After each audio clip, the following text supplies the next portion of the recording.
Welcome sa Tagalog Manhwa Recap. Ngayon ay makikitang hinahanap ni Mr. Guan ang Hallmaster. Tiningnan niya ito sa office nito ngunit wala ito dito. Tiningnan niya rin ang hall chambers ngunit hindi niya ito makita doon. Kaya mabilis na tumakbo si Mr. Guan at napatanong sa kanyang isip kung nasaan daw ba ang Hallmaster. Maya-maya pa ay nagtaka si Mr. Guan nang masulyapan niya ang isang savage beast. Ito raw ay ang famous Teacher's Hall hindi ang Beast Hall kaya bakit may savage beast daw dito? Saan daw ba ito nagmula? Hindi raw ba kaya nasa panganib ang buhay ng Hallmaster? Kaya sumigaw siya at tinawag ang Hallmaster. Binuksan niya ang pinto at nakita niya ang Hallmaster na si Master Jiangshu kasama ang Beast Bear na nag-iihaw. Napatanong naman si Master Jiangshu kung ano raw ba ang problema bakit tila nagmamadali daw si Mr. Guan. At sinabi naman ni Mr. Guan ang nangyayari sa Faultlessness Hall. Nagulat naman si Master Jiangshu nang marinig ito. Maya-maya pa ay dumating na sila sa Faultlessness Hall at makikita ang mga famous teachers na hindi makapaniwala sa kanilang nasaksihan. Maya-maya pa ay may itinuro si Mr. Guan. At ngayon ay makikita ang number na 465 sa pinto. Napatanong naman si Master Jiangshu kung ano raw ba ito. Sinabi naman ni Mr. Guan na mukhang ito raw ay bilang ng mga flaws na na-detect. Hindi naman makapaniwala ang dalawa sa taas ng score na ito at napasabi si Master Jiangshan sa kanyang isip na ang akala niya raw ba ay nanganganib ang nasa loob. Ang akala niya raw ba ay nasa trouble ito at kailangang matulungan palabas. Ngunit ano daw ba ang score na ito? Maya-maya pa ay napagtanto ni Master Jiangshu na kahit ang mga pinaka-genius daw dito sa Chanwo ay mayroon lamang score na 6 hanggang 10 puntos. At ang record na iyon ay napakahirap na nabasagin kahit abutin pa ng 100 taon. Ngunit ano raw ba ang score na ito bakit napakataas daw nito? Makikita namang maging si Mr. Wu ay hindi rin makapaniwala rito. Napasabi naman si Jiang Chen sa kanyang isip na ang mga moves at techniques daw na nasa loob ng Hall of Faultlessness ay maigi daw na ni-review ng mga 4-star famous teachers. At ang mga techniques daw na nandito ay kasing lakas din ng mga 4-star famous teachers. At kung ang maliman daw dito ay mga 1 hanggang 2 lang daw napakahirap daw nitong maespatan. Ngunit ang tao daw na ito, napakahusay daw nito. Nagtanong naman si Master Jiangshu kung paano raw ba nakakasiguro si Mr. Guan na second level ang pinasukan ng examiner at hindi ang first level. Sinabi naman Mr. Guan na nagpa-flash daw ng blue ang mga wall kapag nasa first level at red naman kapag nasa second level. Ngunit nang nagsimula raw kanina ang assessment red daw ang nakita niya. Sigurado daw siya dun. Maya-maya pa ay makikitang palabas na si Zhang Zuan. Nagtanong naman si Mr. Wu kung ayos lang daw ba ito. Sumagot naman si Zhang Zuan na ano raw ba ang mangyayari sa kanya isa lang daw itong normal assessment. Ngunit kanina daw hindi niya raw na-control ang lakas niya at nawasak niya raw ang mga papat. Automatic naman daw itong mare-repair hindi raw ba? Nawasak. Sambit naman ni Mr. Wu at napasabing ang mga yon daw ay mga Grandmaster level puppet at ang bawat isa daw nito ay nahanapan ng 30 flaws ni Zhang Zuan at winasak ang mga ito. Sinabi pa ni Mr. Wu na pumasok daw si Zhang Zuan sa second level kaya ang akala niya raw nasa panganib ito kaya nag-alala daw siya at yun daw ang dahilan kung bakit niya iyon na itanong. Sinabi naman ni Zhang Zuan na nilabanan niya raw ang mga puppet doon ngunit wala daw siyang nakitang level. Nagtanong naman si Master Jiangshu kung isa lang daw ba ang na-encounter na puppet ni Zhang Zuan doon at wala ng iba. Napasabi naman si Zhang Zuan na ang tao daw na ito ay ang bagong apprentice na tinanggap niya nung nagpanggap siya bilang Yang Zuan. Hindi niya akalain na ito raw pala ang master ng famous Teacher's Hall. At sinabi ni Zhang Zuan kay Master Jiangshu na may na-encounter daw siya na 2 puppet. At pagpasok niya raw ay inatake daw siya ng isa. Medyo nabigla daw siya nun kaya napasobra daw ang lakas na nagamit niya nung sinampal niya ito. Humandusay daw ito sa sahig at hindi na makagalaw pa. Yun daw ba ang first level? Hindi naman makapaniwala si Master Jiang Shu sa narinig niya at napasabing ganito raw ba talaga ang level ng isang one-star famous teacher. Nung unang take niya raw ng famous teachers exam nilabanan niya rin daw ang isang puppet doon at muntik na raw siyang mamatay. Ngunit napakahusay daw ng taong ito dahil hindi man lang daw napansin ng puppet ang sampal nito. Anong klaseng tao daw ba ito? Nagtanong naman si Zhang Zuan kung nakapasa na raw ba siya sa huling level. Sumagot naman ng oo si Mr. Wu at napasabi sa kanyang isip na kapag hindi niya pa raw pinapasa si Zhang Zuan siguradong mawawasak daw ang lahat ng mga puppet nila rito. At sinabi ni Mr. Wu na naipasa daw ni Zhang Zuan ang 5 assessment kaya isa na raw itong ganap na famous teacher ngayon. Sumagot naman ng mabuti si Zhang Zuan at napasabi sa kanyang isip na ang akala niya raw napaka-troublesome ang famous teacher's evaluation ngunit napakadali lang daw pala nito. At ngayong isa na raw siyang one-star famous teacher maaari na raw siyang makapasok sa famous teacher's library at mabasa ang mga libro doon. At ito raw ay isang magandang pagkakataon upang marisolve niya ang congenital birth poison sa katawan niya. Maya-maya pa ay nagsalita si Mo Hongyi at sinabi kay Master Jiang Shu na gusto niya rong mag-take ng 2-star famous teachers assessment sana open daw nila ang venue. Nagulat naman dito si Master Wu at Master Jiang Shu. Napatingin si Mr. Wu kay Master Jiang Shu habang napasabi naman si Master Jiang Shu sa kanyang isip na ang genius ay isa raw talagang genius.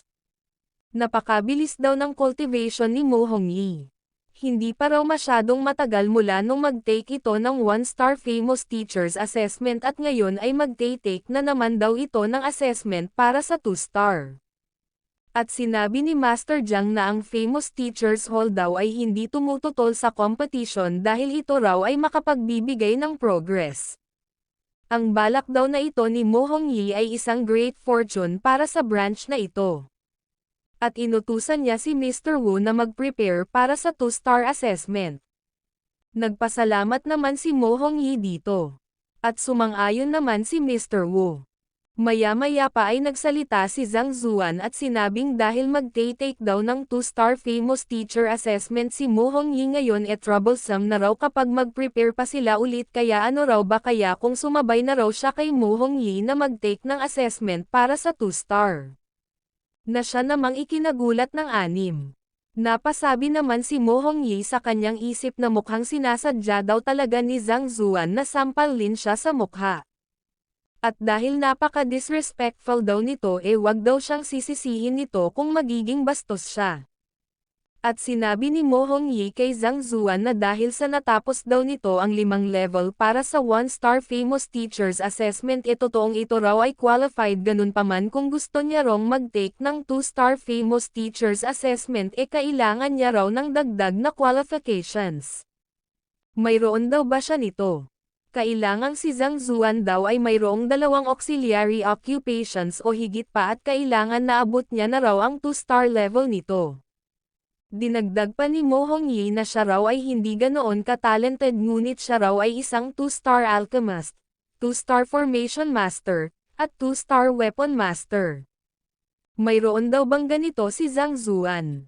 2 2-star auxiliary occupations, sambit naman ni Zhang Zuan. Sinabi naman ni Mo Hongyi na kung mayroon daw si Zhang Zuan nito hindi na raw siya makikialam. Maya-maya pa ay bumunot si Zhang Zuan sa kanyang bulsa. Kinuha niya ang mga badge niya at sinabing mayroon pa raw siyang 2 auxiliary occupations. Mayroon daw siyang 1 star sa painting at calligraphy. Originally daw ay para sa 3-star ang assessment na kinuha niya para rito ngunit wala rong ganoong badge ang painting at calligraphy hall kaya 2-star badge lang daw ang binigay nila sa kanya. At siya rin daw ay isang 2-star beast tamer. Nagulat naman si Master Liu rito. Sinabi naman ng isa na ang bata raw na ito ay isang 2-star beast tamer at 2-star calligrapher tapos napakalakas pa raw nito sa alchemy. Sinabi naman ng isa na mukhang medyo napahiya daw si Mo Hongyi dito. At ngayon ay makikita ang pagkainis ni Mo Hongyi. At sinabi niya na kahit pa raw mayroong dalawang 2-star auxiliary occupation si Zhang Zuan hindi daw iyon sapat, kailangang maabot din daw ni Zhang Zuan ang Grandmaster realm. Siya raw ay nasa half-step Grandmaster pa lang ngayon kaya hindi raw ito qualified. Sinabi naman ni Master Jiang Shu na kahit napakalapit na raw ng half-step Grandmaster hindi pa rin daw ito sapat para mag-qualify si Zhang Zuan. Sinabi naman ni Mr. Guan na oo, mukhang hindi raw maaaring mag-take ng 2-star assessment si Zhang Zuan. Ngunit kahit nasa half-step Grandmaster pa lang daw si Zhang Zuan nahanapan daw nito ng 30 mali at natalo ang mga puppet. Ang ganitong uri daw ng lakas ay nakakatakot. Sinabi naman ni Zhang Zuan na totoo raw na nasa half-step Grandmaster realm pa lang daw siya, ganun pa man wag daw silang mag-alala dahil kung ang kailangan daw sa assessment na ito ay nasa Grandmaster na ang iyong cultivation maghintay daw muna sila saglit. At makikitang ipinikit ni Zhang Zuan ang kanyang mga mata. Nagulat naman si Mo Hongyi dito at napasabing teka lang, magbi-breakthrough pa raw ba ito? At makikitang ang nag-breakthrough na si Zhang Zuan. At sinabi niya ngayon daw ay nasa Grandmaster realm na siya. Hindi naman makapaniwala si Mo Hongyi dito at siya ay napasukan ng dugo. Paano raw ito nag-breakthrough sa pamamagitan lang ng pagpikit ng kanyang mga mata? Sinabi naman ni Master Jiang Shu na totoo raw ito. Ang aura daw ngayon ni Zhang Zuan ay nasa Grandmaster realm na. Napasabi naman si Mr. Guan na nag-breakthrough daw si Zhang Zuan ng ganoon lang kadali. Hindi raw ba parang napakasimple lang nun? Napasabi naman si Jiang Chen na upang maabot daw ang Grandmaster realm kailangan daw ng seclusion at hindi mabilang na taon upang magtagumpay. Ngunit ngayon niya lang daw nakita na kaya itong gawin sa pamamagitan lamang ng sandaling pagpikit ng mga mata. Ito raw ay isang joke. Napasabi naman si Mo Yun na napakahusay daw pala talaga ng teacher na ito. Samantalang napapahid na lang sa kanyang mukha si Master Liu dahil sa nangyari. Maya-maya pa ay nagtanong si Zhang Zuan kung qualified na raw ba siya ngayon. Sumagot naman si Master Wu na oo dahil na-fulfill na raw ni Zhang Zuan ang mga kondisyon. Sinabi naman ni Mo Hongyi na ano naman daw kung naabot na ni Zhang Zuan ang Grandmaster realm ang soul depth naman daw nito ay nasa 5.1 lang, kapag hindi daw ito umabot sa 6.0 hindi raw siya magiging qualified. At napasabi si Mo Hongyi sa kanyang isip na dahil sa na-offend niya na rin lang daw si Zhang Zuan itutuloy-tuloy niya na lang daw ito.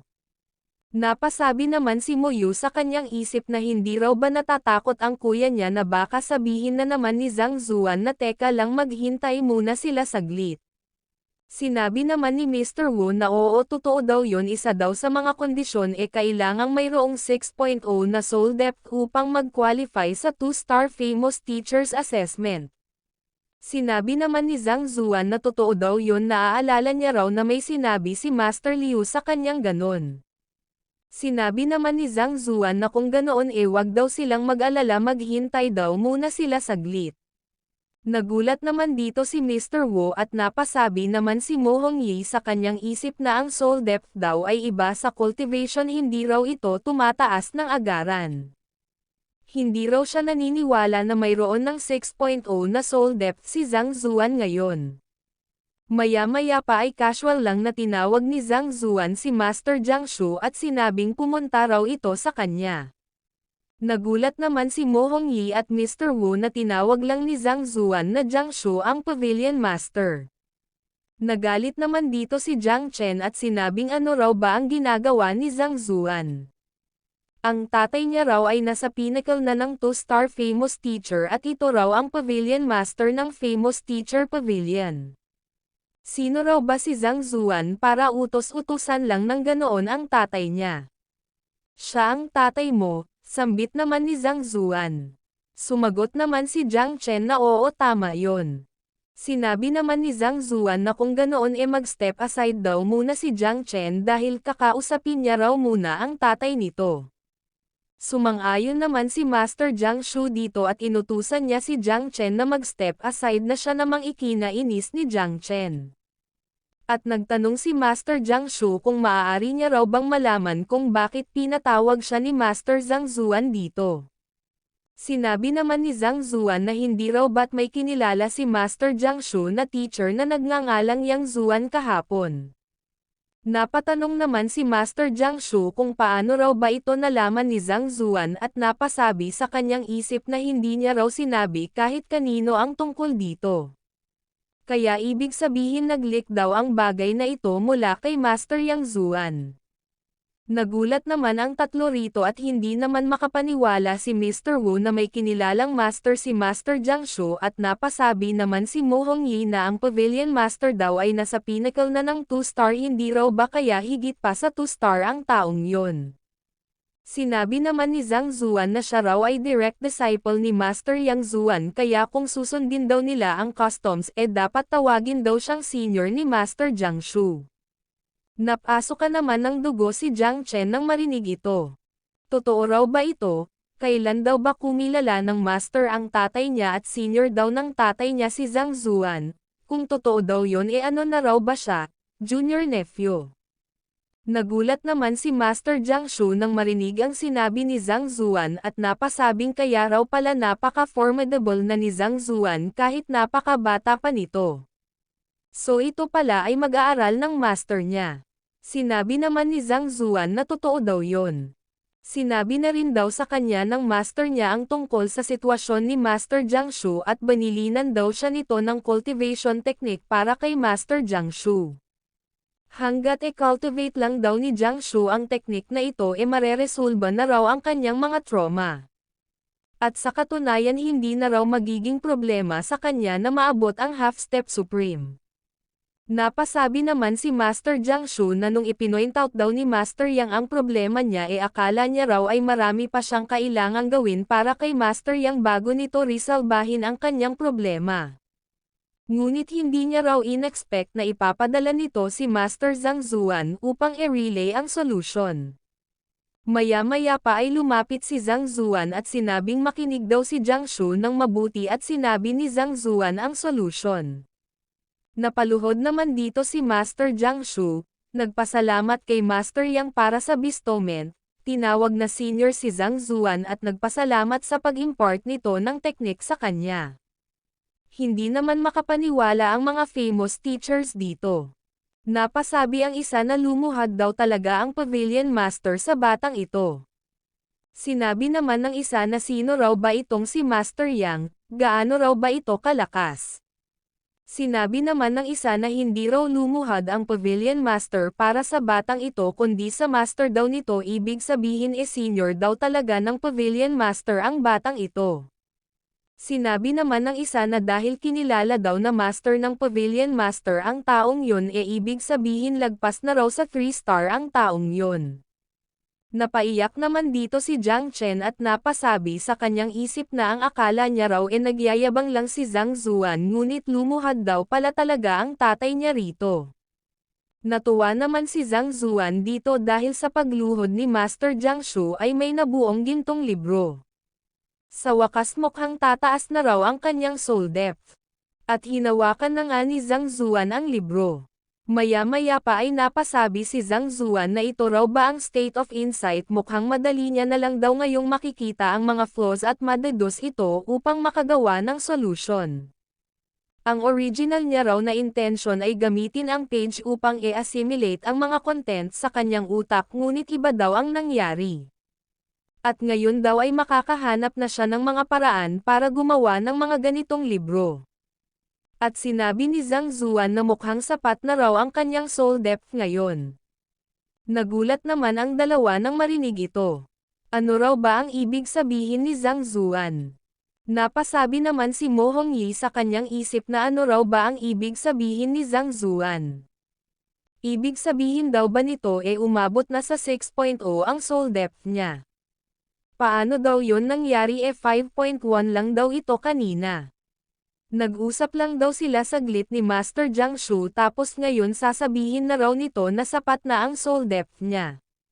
Sinabi naman ni Mr. Wu na ang ibig daw bang sabihin ni Zhang Zuan umabot na sa 6.0 ang soul depth niya. Sumagot naman si Zhang Zuan na hindi raw siya sigurado ngunit sa tingin niya raw ay sapat na ito ngayon. Maaari raw nila itong subukan sa Stone of Insight. Napasabi naman si Zhang Zuan sa kanyang isip na ang Golden Page daw ay kayang pataasin ang soul depth niya.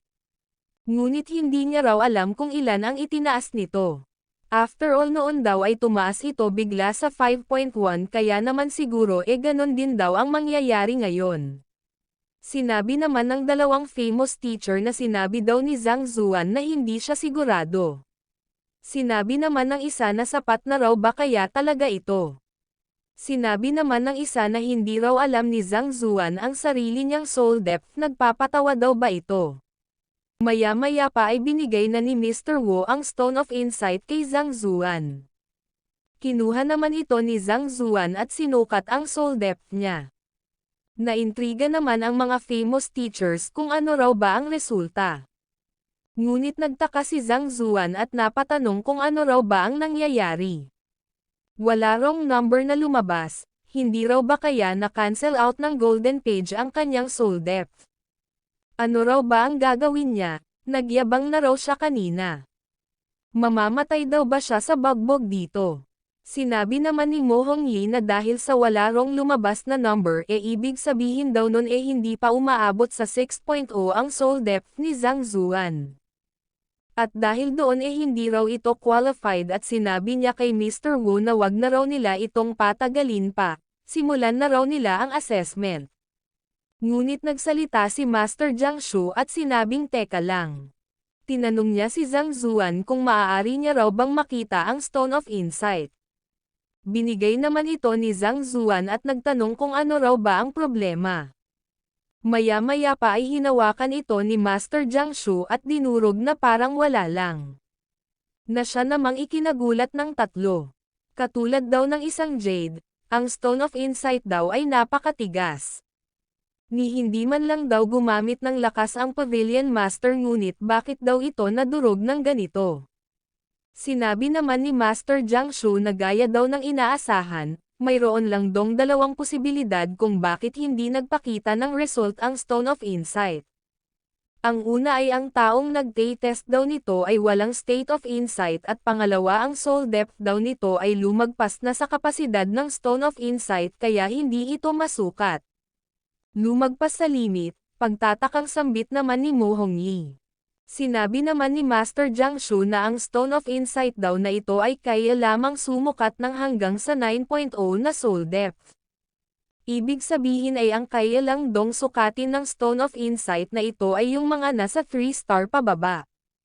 At ang level na higit pa ron ay hindi na kayang sukatin ng Stone of Insight na ito. Nagulat naman dito si Mr. Wu at napasabing ang ibig daw bang sabihin ni Master Jiang Shu mayroong posibilidad na lagpas na sa 9.0 ang soul depth ni Zhang Zuan. Sinabi naman ni Master Jiang Shu na madali lang naman dong malaman kung totoo ba o hindi ang speculation niya. Mayroon daw siyang intermediate Stone of Insight dito. Malalaman daw nila ito pag dito sinukat ni Zhang Zuan ang kanyang soul depth. At binigay niya na nga ito kay Zhang Zuan. Maya-maya pa ay sinubukan na ito ni Zhang Zuan at makikitang ito ay nagliwanag. At makikitang ang soul depth niya ay nasa 10.1 na. Na siya namang ikinagulat ni Mo Hongyi. Paano raw ito nangyari nasa 5.1 lang daw ang soul depth ni Zhang Zuan kanina. Napasabi naman si Zhang Zuan sa kanyang isip na kahanga-hanga daw talaga ang Golden Page na yon. Hindi naman makapaniwala si Mr. Wu at sinabing ang soul depth daw ay parang edad. Kahit mayroon ka parong magandang method na ginagawa para mag-cultivate paunti-unti lang daw ang pagtaas nito. Napakahirap daw na itaas ang soul depth, ito raw ay. Ito ay ano, sambit naman ni Zhang Zuan at napasabi sa kanyang isip na napakabilis daw ng pagtaas ng kanyang soul depth ni hindi niya nga raw alam ang extent nito. At sinabi ni Zhang Zuan na nagdududa daw siya na susuko sila kapag hindi niya ipinaliwanag ang bagay na ito ngayon. Ang totoo raw kasi hindi niya alam kung gaano kataas ang kanyang soul depth. Dahil noon daw nung naabot niya na ang Heart of Tranquil Water sinil daw ng kanyang master ang kanyang soul depth. At binigyan daw siya ng instruction nito na maaari niya lang daw itong ma-unseal kapag naabot niya na ang isang tiyak na level of cultivation. At dahil sa umabot na raw siya sa Grandmaster Realm ngayon yun daw siguro ang dahilan kung bakit bumalik na sa kanya ang ilan sa kanyang soul depth. At napasabi si Zhang Zuan sa kanyang isip na hindi niya raw maaaring sabihin ang tungkol sa Golden Page kaya gagawa na lang daw siya ng excuse at isisi ito sa kanyang imaginary na master. Nagulat naman dito si Master Hong at Mr. Guan at napasabi sa kanilang isip na isil ang soul depth, mayroon daw palang ganito. Gaano daw ba kalakas ang batang ito kung hindi na isil ang soul depth niya?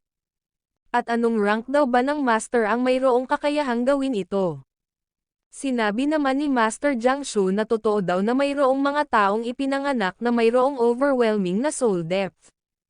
At ayon daw sa sabi-sabi ang Empyrean Master daw na si Master Kung ay mayroon ding innate saint soul depth na may kukumpara sa isang 9-star famous teacher.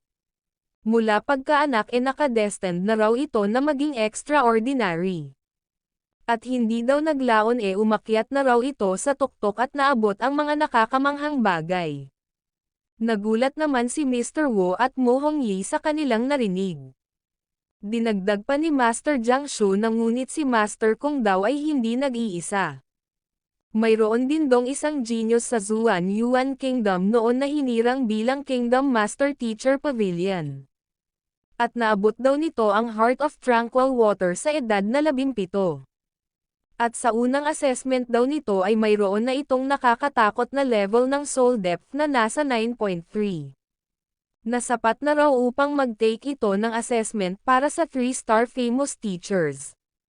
Marahil ang ganitong talent daw ay napaka-rare ngunit ito raw ay nag-e-exist.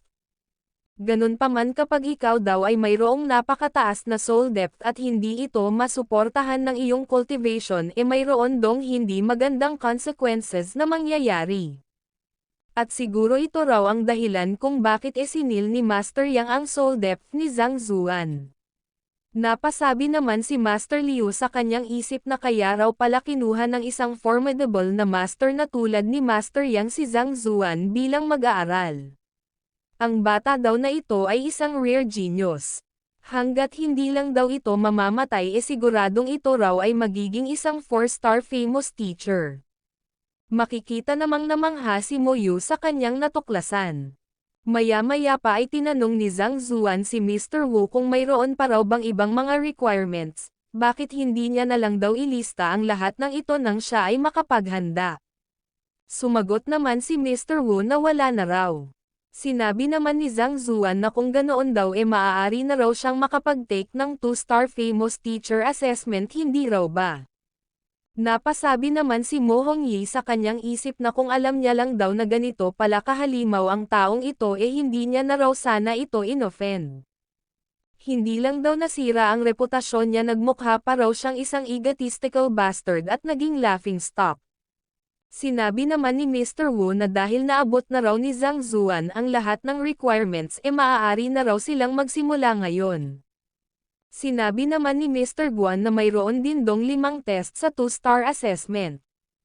Ang 4 daw na test ay pareho lang ang naiba lang daw ay ang Trust House. Dahil sa Trust House test daw kailangan daw nilang tumanggap ng mga mag-aaral ng on the spot sa loob ng 10 araw. At ang sino man daw na maka-establish ng 40 na trust points ay makakapasa. Nagulat naman ang dalawa nang marinig ito. Sinabi pa ni Mr. Guan na ang trust daw ay ang panghuli kaya simulan na raw nila ang 4 na test ngayon.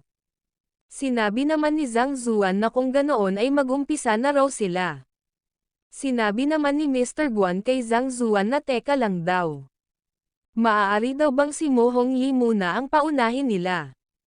Natatakot daw siya na kapag si Zhang Zuan daw ang mauna mayroon dong masamang mangyari sa mga puppet at hindi na makapag-test si Mo Hongyi. Sumagot naman si Zhang Zuan na sige at napasabi sa kanyang isip na basta't hindi lang daw nila siya pagbayarin kung masira niya ang mga puppet.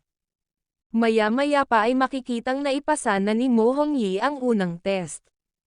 Napasabi naman ang 3 na worthy daw talaga si Mo Hongyi na maging number 1 genius ng Chanwo Kingdom. Although ang performance daw nito ay hindi ganoon kaganda kumpara kay Zhang Zuan marami naman daw itong mga record na nasira. Maya-maya pa ay natapos na rin si Zhang Zuan. Hinimatay naman si Mr. Guan dito at napasabing sinasabi niya na nga ba ganito ang mangyayari. Napaiyak naman si Master Jiang Shu at napasabing although nagsi-self-recovery daw ang mga puppet na ito nangangailangan naman daw ito ng maraming gold at mga resources. Maya-maya pa ay makikitang naipasa na ng dalawa ang unang bahagi ng test. Kaya mula daw ngayon ay magsisimula na ang Trust House test. Sa loob daw ng 10 araw ay kailangan daw nilang tumanggap ng mga mag-aaral at makakapasa daw sila kapag ang trust points ng mga ito ay umabot sa 40. Nagtanong naman si Zhang Zuan kung isang mag-aaral lang daw ba ang kailangan. Maaari na raw ba siyang magsimulang tumanggap ng mag-aaral ngayon? Sinabi naman ni Mr. Guan na kumalma lang daw sila dahil mayroon dong mga requirements para sa mga mag-aaral na tatanggapin nila. During daw sa Trust House test ipapaalam daw nila sa public na sila ay inatasan para sa isang mission ngunit iyon daw ay kasinungalingan lamang. Upang makaiwas sila sa mga unnecessary na mga gulo. At patuloy nga itong ipinaliwanag ni Master Jiang Shu. At sinabi ni Master Jiang Shu na papalitan daw nila ang identity ni Zhang Zuan at Mo Hongyi sa test na ito ngunit hindi daw nila ito ipapaalam sa principal at mga staffs ng academy kung saan nila gagawin ang test upang ang sarili lang daw nila ang dapat nilang asahan sa test na ito. Maya-maya pa ay humingi ng pahintulot si Zhang Zuan na magbasa muna sa library ng Famous Teachers Hall at pinahintulutan naman siya ni Master Jiang Shu. Sa labas naman ay usap-usapan ang mga nangyari sa assessment hall lalong-lalo na ang ginawang pag-break ni Zhang Zuan sa record ni Mo Hongyi at ang pagsabak nilang dalawa sa 2-star assessment. Maya-maya pa ay pumunta na si Zhang Zuan sa library upang magbasa. At makikitang ang tapos niya nang basahin ang mga libro dito kaya umalis na siya. At nag-umaga na. Maya-maya pa ay sinabi ng isang lalaki kay Zhang Zuan na magsisimula na raw ang public recruitment exercise sa Chanwo Academy kaya bilisan na raw nila. Napatanong naman si Zhang Zuan kung sino raw ba ito. Maya-maya pa ay napagtanto niyang ito pala ay si Mo Hongyi. Binigay naman ni Mo Hongyi ang isang box at sinabing ito raw ang identity at information na inihanda ng Pavilion Master sa kanila tanggapin daw ito ni Zhang Zuan. Maya-maya pa ay isinuot na ni Zhang Zuan ang binigay na maskara para sa kanya at namangha siya sa kakayahan nito. Kahit ang aura niya raw ay hindi madidetect dahil dito. Gaya daw ng inaasahan niya sa object na nagmula sa Pavilion Master, napaka-formidable daw nito. Maya-maya pa ay pumunta na sila sa academy. Sinabi naman ng isa na hindi raw ba't kadalasan tumatanggap ng mga guro sa simula ng term ang academy upang makapili agad ng mga guro ang mga mag-aaral sa enrollment. Sinabi naman ng isa na totoo daw yon 2 buwan na raw mula nung magsimula ang pasukan. At nasa midterm na raw sila ngayon kaya kahit na matanggap pa raw sila bilang guro sino naman daw ang mag-aaral na tuturuan nila. Napatanong naman si Zhang Zuan tungkol dito at ipinaliwanag naman ni Mo Hongyi kay Zhang Zuan kung bakit ganito ang nangyari. Na siya namang ikinagulat ni Zhang Zuan. At patuloy silang nag-usap tungkol dito. Maya-maya pa ay nagtanong si Zhang Zuan kung paano daw ba dini-divide ang grade level sa Chanwo. Hindi naman makapaniwala si Mo Hongyi na hindi ito alam ni Zhang Zuan at napasabi sa kanyang isip na minsan daw napakahalimaw ng taong ito na nagiging dahilan upang mag-despair ang mga tao na nasa kanyang paligid ngunit minsan naman daw ay mukha itong innocent na walang alam katulad ng isang sanggol. Maya-maya pa ay ipinaliwanag na ni Mo Hongyi ang tungkol dito. Napasabi naman si Zhang Zuan sa kanyang isip na ang rules daw na ito ay katulad lang daw sa Hongchan Academy kung hindi lang daw sana napaberserk ng dating nagmamay-ari ng katawan niya ang isang mag-aaral marami na rin daw sana siyang mga old students ngayon. Ilang sandali pa ay sinabi ng babae sa kanila na kung sila raw ay nandito para sa interview isulat daw nila ang kanilang identity at mga personal details sa papel na ito. At makikitang ang nag-fill up na dito si Mo Hongyi at nagtanong naman si Zhang Zuan kung ang lahat daw ba ng narito ay upang sumailalim sa teacher's interview. Sinabi naman ng babae na oo, tama daw yon. At makikitang ang napakataas ng pila. Nagtanong naman si Zhang Zuan kung ilang guro lang daw ba ang tatanggapin nila. Sinabi naman ng babae na 5 lang daw at dahil mayroon na rong 3 nakapasa 2 slots na lang daw ang natitira. Na siya namang ikinagulat ng 2. Lagpas 100 na guro daw ang nandito para sa 2 slot na ito, ano daw ba ang gagawin nila? Sinabi naman ni Zhang Zuan kay Mo Hongyi sa pamamagitan ng sound transmission na hindi raw ba ang test nila ay tumanggap ng mga mag-aaral at sukatin ang mga trust points ng mga ito, bakit daw ba tila naging recruitment test na ito ngayon? Kapag hindi raw ba sila natanggap dito bagsak na raw ba sila? Sinabi naman ni Mo Hongyi na first time niya rin lang daw mag-take ng 2-star exam kaya paano niya raw malalaman kung ano ang mangyayari. Sinabi naman ni Zhang Zuan sa babae na hindi raw ba't pumipila pa ang lahat ng mga applicant, bakit mayroon na rong 3 nakapasa. Ano raw ba ang prerequisites ng kanilang recruitment? Sinabi naman ng babae na tiningnan daw kasi ng principal ang resume ng 3 at matapos niya rong ma-determine na suitable ang mga ito tinanggap niya na raw ang mga ito. Ang 3 daw na yon ay mga half-step grandmaster experts kaya sila raw ay more than qualified. Nagulat naman si Zhang Zuan nang marinig ito. Napasabi naman si Mo Hongyi sa kanyang isip na sa ganoong level daw ng cultivation qualified na raw ang mga yon na maging elder ng Chanwo Academy kaya hindi na raw nakapagtatakang tinanggap sila agad. Sinabi naman ng babae na pumila na rin daw sila at nagpasalamat naman si Zhang Zuan dito. Maya-maya pa ay lumingon sa kanila ang isang lalaki at nagtanong kung mag-a-apply din daw ba sila. Tiningnan nito ang kanilang cultivation at dahil nga sa nakasuot sila ng maskara ang nakita lang ng lalaki sila ay nasa profound connection realm pa lang. At sinabi ng lalaki na umalis na raw sila rito. Dahil kahit ang pinaka-worst daw na pumipila rito ay nasa intermediate stage na. Sinabi naman ni Mo Hongyi na ang kakayahan daw na mag-impart ng knowledge ay ang pinakamahalagang ability ng isang guro. Dahil kung hindi raw ito kayang gawin ng isang guro ano pa raw ba ang silbi ng mataas na cultivation nito? Natawa naman dito ang lalaki at sinabing sa kabila daw ng batang edad ni Mo Hongyi napaka-fiery daw ng temper nito. Sinasabi niya lang daw ang bagay na ito para sa sarili nilang kapakanan, natatakot daw siya na nagsasayang lang daw sila ng oras dito. Maya-maya pa ay dumating na ang principal ng Chanwo Academy na si Principal Shibi. Nagsalita ito at sinabing hindi na raw nila kailangan pang pumila, maaari daw silang lumapit dito sa harap. Sigurado daw siya na narinig na nila na ang Chanwo Academy ay mayroong shortage sa guro. At dahil nandito daw sila para mag-apply siguro naman alam na nila kung ano ang sitwasyon. Ganun pa man may sasabihin daw muna siyang ilang mga bagay bago niya tanggapin ang 2 applicant. Mayroon daw kasing 2 klase na iniwan ni Teacher Huyi at Teacher Baifang. At ang mga mag-aaral daw na ito ay mga outstanding. Kaya umaasa daw siya na makakahanap siya rito ng worthy teachers nang hindi masayang ang talent ng mga mag-aaral na yon. Huyi at Baifang, sambit naman ni Mo Hongyi. Nagtanong naman si Zhang Zuan kung kilala daw ba ni Mo Hongyi ang mga ito. Sinabi naman ni Mo Hongyi na ang mga yon daw ay mga tanyag na famous teachers sa Chanwo kaya ang mga teaching skills daw ng mga ito ay nakakamangha. At isa pa ang mga ito din daw ay mga apprentice ng Pavilion Master. At base daw sa narinig niya, mga top-notch lang daw na mga mag-aaral ang tinatanggap ng mga iyon.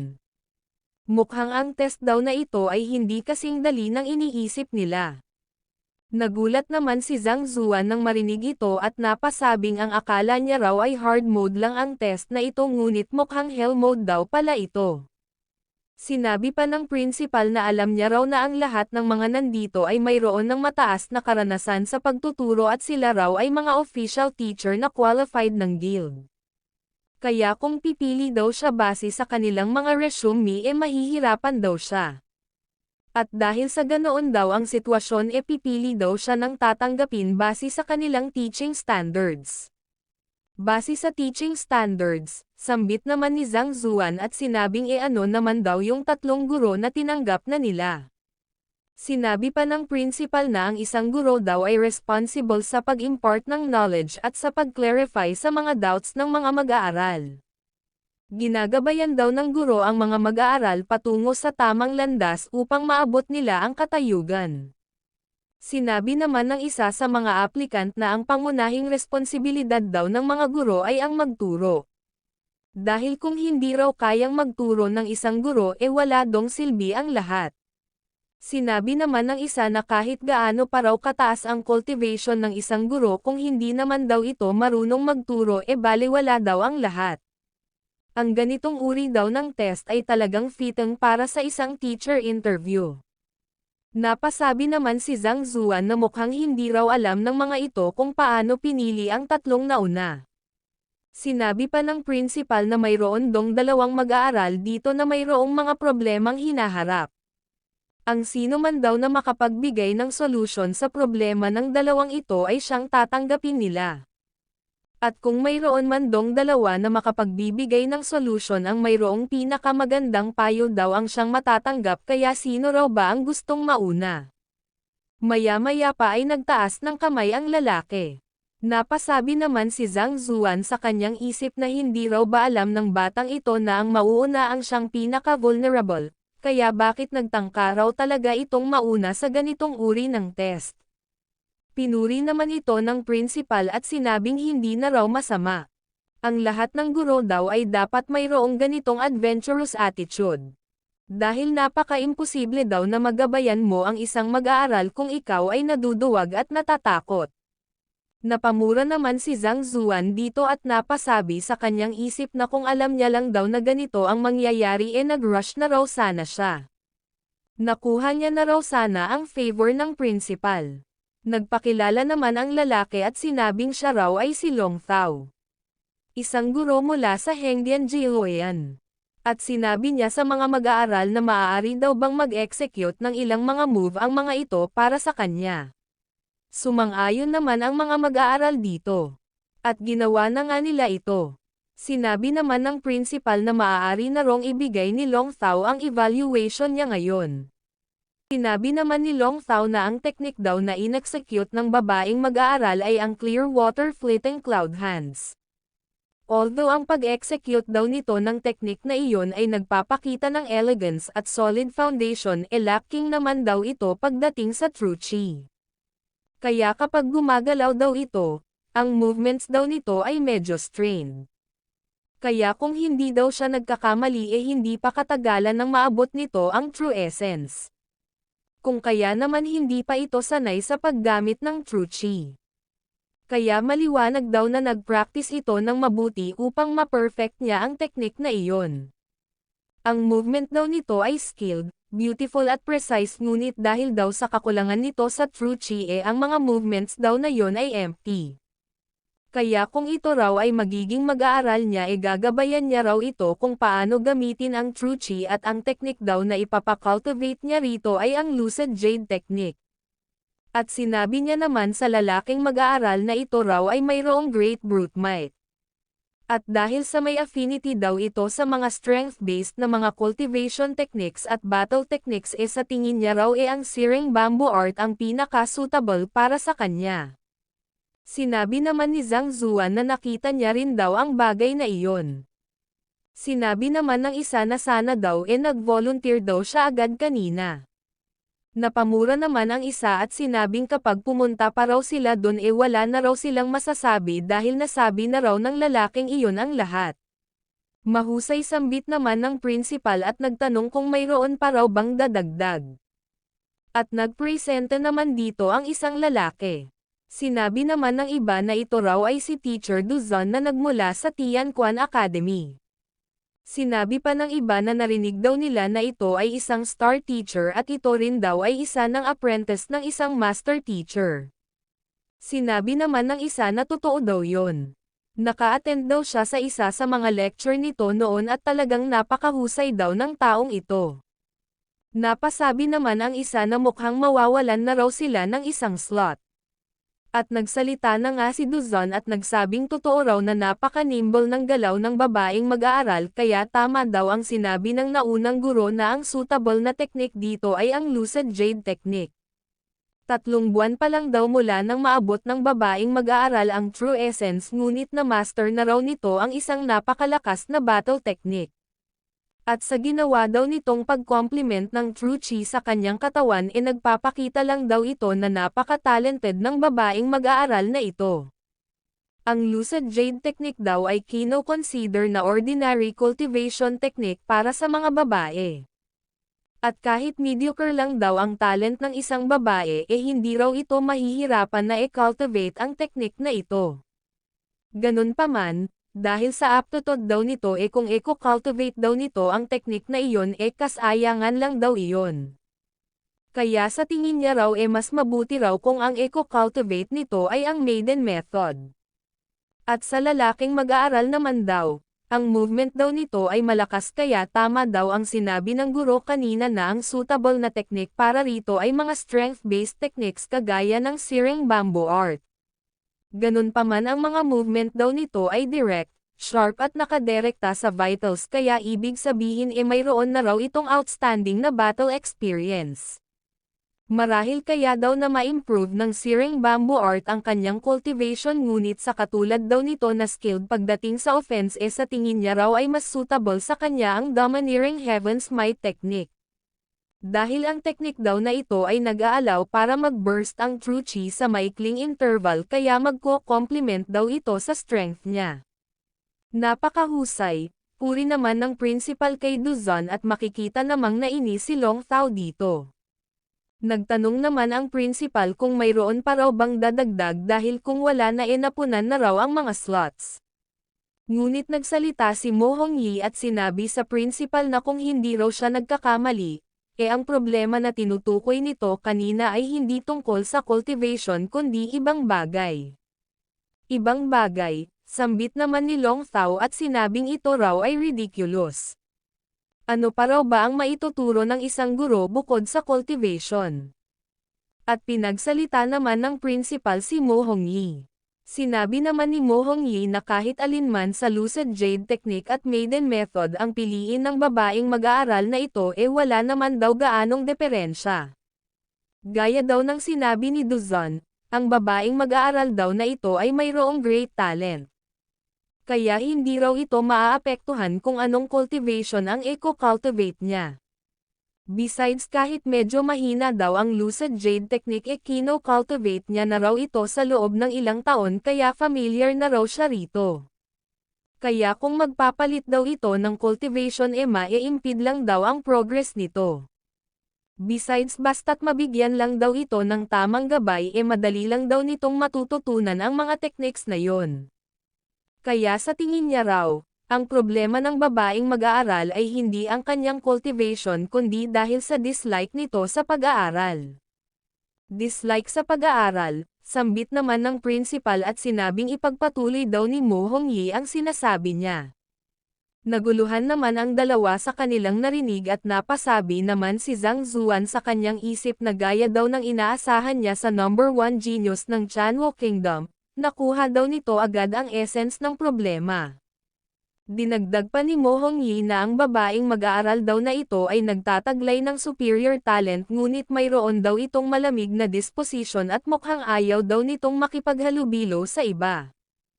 At dahil sa ang talent daw nito ay hindi naman masama, paano raw nangyaring nasa True Essence realm pa rin ito hanggang ngayon sa kabila ng edad nito.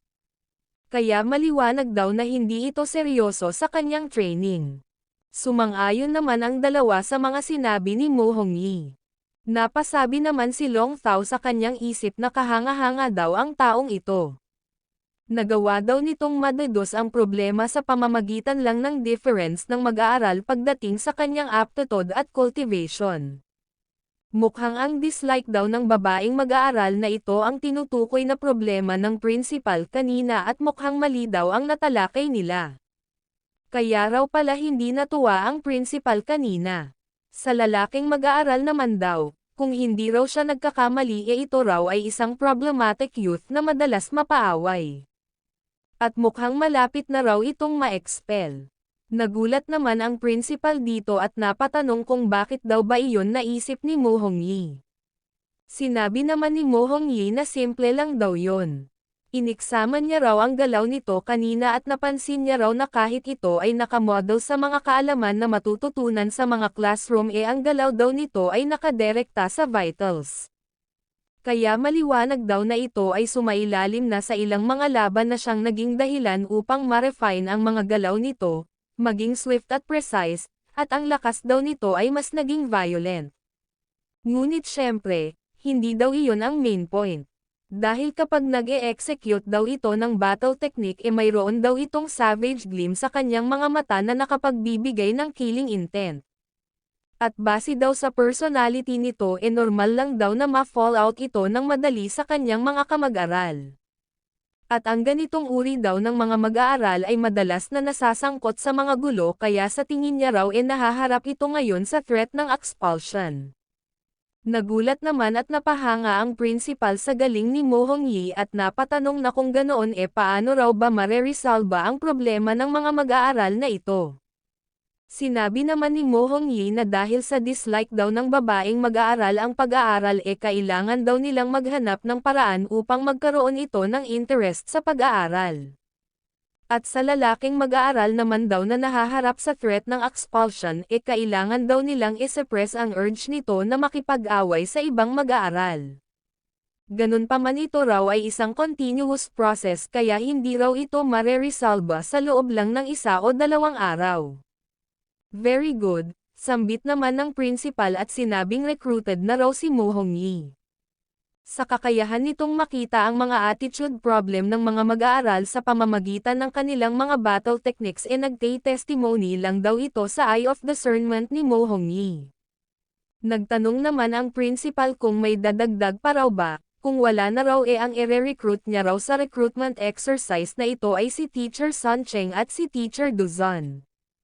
Sinabi naman ng isa na wala na raw siyang objections.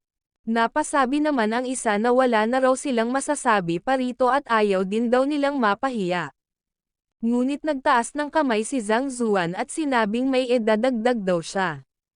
Napasabi naman si Mo Hongyi sa kanyang isip na nasabi niya na raw ang lahat ng posibleng makita. Kaya kapag hindi raw makapagbigay ang genius na ito ng mas malalim na evaluation siguradong hindi raw ito makakapasa. Napasabi naman si Zhang Zuan sa kanyang isip na si Mo Hongyi ay wala dong sense of friendship. Maaari naman daw sana itong magtira nang sa ganun may masabi pa siya. Ngunit pinili daw nitong talakayin ang lahat. Sinabi naman ni Zhang Zuan sa principal na dahil sa ni-reveal na raw nito ang purpose ng test na ito wala na rong silbi kung uulitin niya pa ang mga sinabi nila. Kaya ano raw ba kaya kung resolbahin niya na lang daw ang problema ng mga mag-aaral na ito ngayon din. Napasabi naman si Duzon na anong klaseng joke daw ba ito. Ang isang mag-aaral daw ay mayroong dislike sa pag-aaral at ang isa naman ay nahaharap sa expulsion. Ito raw ang dalawa sa mga pinakamahirap resolbahin na problema. At kahit mayroon pa raw itong solution gaya daw ng sinabi ni Mo Hongyi kakailanganin daw ito ng mahabang panahon. Tapos re-resolbahin daw ito ng taong ito ngayon, ito raw ay kayabangan. Sinabi naman ng principal kay Zhang Zuan na bakit hindi na raw nito sabihin ang solution niya sa problema ng mga mag-aaral na ito. Sinabi naman ni Zhang Zuan na simple lang daw yon.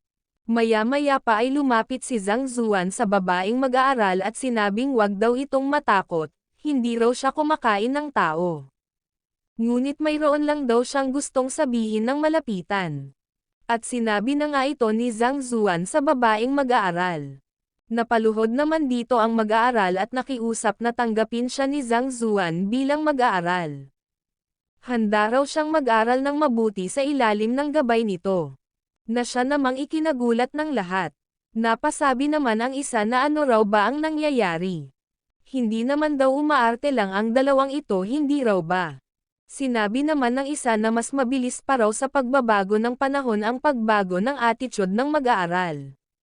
Napatanong naman ang principal kung ano raw ba ang sinabi ni Zhang Zuan at biglang nagbago ang attitude ng mag-aaral. Sinabi naman ni Zhang Zuan na dislike daw ng mag-aaral na ito ang pag-aaral hindi dahil sa hindi ito interesado mag-aral kundi ito ay dahil sa kanyang physical condition. Nakita niya raw ang problemang ito kaya pinangako niya raw na re-resolbahin niya ito. Kaya natural lang daw na willing itong mag-aral sa ilalim ng gabay niya. Sinabi naman ni Duzon na kung ito raw ay mayroong physical condition bakit hindi raw ito sinabi ng mag-aaral noon pa? Bakit isinekreto niya raw ito? Sinabi naman ni Zhang Zuan na ito raw ay may kinalaman sa privacy ng mag-aaral kaya paano daw ito sasabihin ng mag-aaral? Sinabi naman ng principal na kung ganoon daw hindi na raw siya magtatanong patungkol dito. Ngayon ang problema naman daw ng lalaking mag-aaral ang tingnan nito. Kapag nagawa niya raw itong mapapromise na hindi na uli makipag-away sa ibang mag-aaral re-recruit niya raw agad si Zhang Zuan bilang official teacher. Sige, sambit naman ni Zhang Zuan at tinanong ang mag-aaral kung gusto raw ba nitong makipag-away sa iba. Oo ano naman sambit naman ng mag-aaral. Sinabi naman ni Zhang Zuan na simple lang daw yon. Maya-maya pa ay makikitang sinampal ni Zhang Zuan ang mag-aaral. Makikita namang nagalit dito ang mag-aaral at akmang aatake ngunit sinampal lang uli ito ni Zhang Zuan. Napamura naman si Long Thao dito at napasabing ano raw ba ang ginagawa ng taong ito. Bakit binubugbog daw nito ang mag-aaral? Hindi raw ba nito alam na bawal ito? Napasigaw naman ang principal at nagsabing ano raw ba ang ginagawa ni Zhang Zuan. Kung gagamit daw ito ng violence upang resolbahin ang bagay na ito Ngunit makikitang biglang lumuhad ang mag-aaral. Nagpasalamat ito kay Zhang Zuan at nangakong hindi na raw siya makikipag-away pang muli. Hindi naman makapaniwala ang apat dito at napasabing hindi naman daw masokista ang mag-aaral na ito hindi raw ba. Sinabi naman ni Zhang Zuan na nagawa niya na raw. Hindi naman makapaniwala si Mo Hongyi sa ginawa ni Zhang Zuan at napasabi sa kanyang isip na isang 2-star examinee si Zhang Zuan kaya paano raw nangyaring hindi nito alam ang fundamental rules. At sinabi niya kay Zhang Zuan na pinagbabawal daw ang pagbugbog sa isang mag-aaral. Nang bugbog ng mag-aaral, sambit naman ni Zhang Zuan at nagsabing may binugbog daw ba siyang mag-aaral. At tinanong niya ang mag-aaral kung binugbog niya raw ba ito. Sumagot naman ang mag-aaral na hindi. Siya raw ay may utang kay Zhang Zuan. Sinagip daw siya nito. Hindi raw siya binugbog nito. Sinabi naman ng isa na sa tingin daw ba ni Zhang Zuan mga bulag sila. Ito raw ay vicious at disgraceful. Sinabi naman ng isa na nakita daw nila kung paano binugbog ni Zhang Zuan ang mag-aaral. Isang bagay daw yun kung ayaw itong aminin ni Zhang Zuan ngunit nagawa niya parong threatened ang mag-aaral. Nagalit naman ang principal dito at sinabing binugbog at tinakot daw ni Zhang Zuan ang mag-aaral sa harap niya mukhang binabaliwala daw siya nito. Ang pambubugbog daw ng isang mag-aaral ay violation sa responsibilities ng isang guro. Ire-report niya raw ang tungkol sa bagay na ito sa Teachers Guild kaya maghanda na raw si Zhang Zuan sa sanctions ng guild. At isa pa ang Chanwo Academy daw ay walang balak na mag-recruit ng isang dishonorable at irresponsible teacher na gaya ni Zhang Zuan kaya lumayas na raw ito ngayon din. Sanctions, irresponsible, sambit naman ni Zhang Zuan at tinanong niya ang principal kung ito raw ba ang judgment nito sa bagay na ito. Tama yun nga sagot naman ng principal. Sinabi naman ni Zhang Zuan sa principal na sa kabila daw ng eye of discernment nito, may gana pa raw itong tawaging 1-star master teacher ang sarili niya. Sa totoo lang gusto niya rong magtanong, bulag daw ba ito? Hindi naman makapaniwala ang dalawa sa sinabi ni Zhang Zuan at napasabing paano raw nito nagawang insultuhan ang principal. Nagawa daw nitong manakit ng mag-aaral tapos ininsulto pa raw nito ang principal, nababaliw na raw ang taong ito. Ito raw ay ang principal ng Chanwo Academy at isang Grandmaster Pinnacle Expert. Ito raw ay kabilang sa rank 10 ng Academy. At isa pa ito rin daw ay isang one-star master teacher tapos sasabihan lang daw itong bulag ng taong ito. Tinawag naman na Teacher Leon ng principal si Zhang Zuan at sinabing alam daw ba nito na ang iniinsulto niya ay isang master teacher.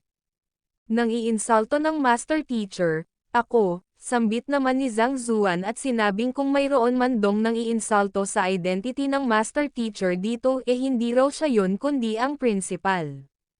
Makikita namang galit na ang principal dito at naglabas na ito ng aura sa kanyang kamay. Sinabi naman ni Zhang Zuan na ang Blood Calamity Spider daw ay isang unique na uri ng savage beast. At ito raw ay kasing laki lamang ng hinlalaki ng isang tao. Kumakain daw ito sa dugo at madalas na gumagalaw sa madilim na parte at ang katawan daw nito ay may dalang lethal na poison. At kapag ang isang tao daw ay naging prey sa poison ng spider na ito hindi raw ito agad na mamamatay. Ganun pa man, ang venom daw nito ay magpapamanhid sa mga nerves at magdudulot ng pagbabago ng personality. At ito raw ay magiging violent at laging gustong makipag-away sa iba. Ito raw ay dahil sa ang pakikipag-away lang daw ang makakapagpakalma sa kumukulong lason sa loob ng katawan ng taong naging prey nito at magbibigay sa kanya ng kapayapaan. Napasabi naman si Mo Hongyi sa kanyang isip na mayroon daw ba talagang ganitong uri ng savage beast, mayroon daw ba talagang ganito ka-strange na poison sa mundong ito. Dinagdag pa ni Zhang Zuan na ang mag-aaral daw na ito ay na-poison ng savage beast na iyon at ito raw ay nasa extreme severe stage na. Kung kaya naman hindi raw nito mapigilan na makipag-away sa iba upang kumalma. Napansin daw ba nila na even though ang movements ng battle techniques ng mag-aaral na ito ay sharp at lethal mayroon dong bakas ng pamumula sa mga mata nito. At naaapektuhan daw nito ang mental state ng mga normal cultivators at nagbabago ang kulay ng kanilang mga mata. Bakas ng pamumula, sambit naman ni Long Thao at sinabing napansin niya rin daw ito ngunit ang akala niya raw ay dahil lang ito sa agitation. Sinabi naman ni Duzon na tama daw yun napansin niya rin daw yun. At ang akala niya raw ito ay dahil sa unique na teknik ng mag-aaral. Hindi raw ba kaya ito talaga ay dahil sa lethal poison? Sinabi naman ng principal na paano daw ito naging posible. At kung talaga wrong ang mag-aaral na ito ay na-poison bakit hindi raw nila ito ma-detect? Kung ganoon bulag ka, sambit naman ni Zhang Zuan at sinabing hindi niya raw binugbog ang mag-aaral kanina. Gumamit lang daw siya ng isang unique method upang puwersahin ang lason na umalis sa katawan ng mag-aaral. At kung ayaw daw nilang maniwala maaari daw nilang tingnan ang dugo na nasa sahig. Makikita raw na ang stone slab ay nagka-corrode. Hindi naman makapaniwala ang principal nang makita ito at napasabing ito raw pala talaga ay isang lethal poison. Talaga raw palang na poison ang mag-aaral. At hindi raw pala talaga ito binugbog ni Zhang Zuan, tinanggal lang daw pala talaga nito ang poison. Sinabi pa ni Zhang Zuan na kadalasan ang nagiging prey daw ng savage beast na ito ay mamamatay sa loob lang ng 3 buwan. At base daw sa kasalukuyang estado ng mag-aaral 1 buwan pa lang daw mula nang ito ay ma-poison kaya sa ngayon hindi pa ito nanganganib. At yun din daw ang dahilan kung bakit nagawa pang ma-suppress ng mag-aaral ang poison sa pamamagitan ng kanyang cultivation. Na siyang naging dahilan upang mahirap ito na mapansin. Sinabi pa ni Zhang Zuan sa principal na sa kabila daw ng pagiging top academy nila sa Chanwo Kingdom paano raw nangyaring hindi man lang nila napansin na naging prey na ng lethal poison ang isa sa kanilang mga mag-aaral. Tapos sinagip niya na nga raw ang mag-aaral na ito out of kindness tapos nagawa pa siyang frame up ng principal na binugbog at tinakot niya ang mag-aaral at sinabing ire-report siya nito sa Teachers Guild. Kaya bilang isang principal at bilang isang one-star master teacher paano daw ito pumalpak ng ganito kalala? Maaari daw ba siyang magtanong na kung hindi raw bulag ang principal ano raw ba ito? Napasabi naman ang principal sa kanyang isip na ito raw ay obvious na poison ngunit hindi niya raw ito nagawang makita. Tinawag naman na Teacher Leon ni Mo Hongyi si Zhang Zuan at sinabing kumalma lang daw ito. Ang Poison Master daw ay isang hindi common na occupation. At kakaunti lang daw ang mga tao na may knowledge tungkol dito. Kaya normal lang daw na hindi nila ito alam. At napasabi si Mo Hongyi sa kanyang isip na nagawa dong mapansin ni Zhang Zuan ang tungkol sa lason sa pamamagitan lamang ng pagtingin nito sa battle technique ng mag-aaral at nagawa niya pa raw itong risalbahin. Ibig sabihin lang daw nito na ang mastery ni Zhang Zuan pagdating sa mga lason ay umabot na sa Grandmaster. Ito raw ay isang 3-star painter, 2-star beast tamer, at ang Pilforging skills daw nito ay lagpas na sa 4-star alchemist. Ilang capabilities pa raw ba ang tinatago ni Zhang Zuan? Ang akala niya raw noon magaling lang ito sa alchemy at beast taming ngunit ngayon hindi pa raw pala pinapakita ni Zhang Zuan ang buong lakas niya. Sinabi pa ni Zhang Zuan sa principal na kahit pa raw hindi nito alam na iyon ay isang lethal poison sinabi na raw ng mag-aaral na niligtas niya ito. Ngunit pinagdudahan pa rin daw siya nito. Ganito raw ba ang discerning ability na mayroon ang isang 1-star master teacher? Sinabi naman ng principal na ito raw ay dahil sa kanyang lack of observation. Siya raw ay unworthy na maging isang 1-star master teacher. Ngunit tinapik ni Zhang Zuan ang balikat nito at sinabing wag daw itong ma-depressed. Magpatuloy lang daw itong matuto at wag daw ito agad magbigay ng conclusion nang hindi niya pa kina-clarify ang sitwasyon. Hindi naman makapaniwala ang tatlo rito at napasabi ang dalawa sa kanilang isip na ito raw ay ang principal ng Chanwo Academy. Ngunit ito raw ay nilecturean na tila ba ito ay mag-aaral ng ordinary teacher na ito. Napasabi naman si Mo Hongyi na ang tao daw na ito ay napaka. Nagtanong naman si Zhang Zuan kung matatanggap na raw ba siya sa academy. Sinabi naman ng principal na syempre tanggap na raw ito sa academy. At napasabi sa kanyang isip na kapag hindi niya raw tinanggap ang taong ito sa kabila ng mga capabilities nito siya raw ay isang unworthy na principal.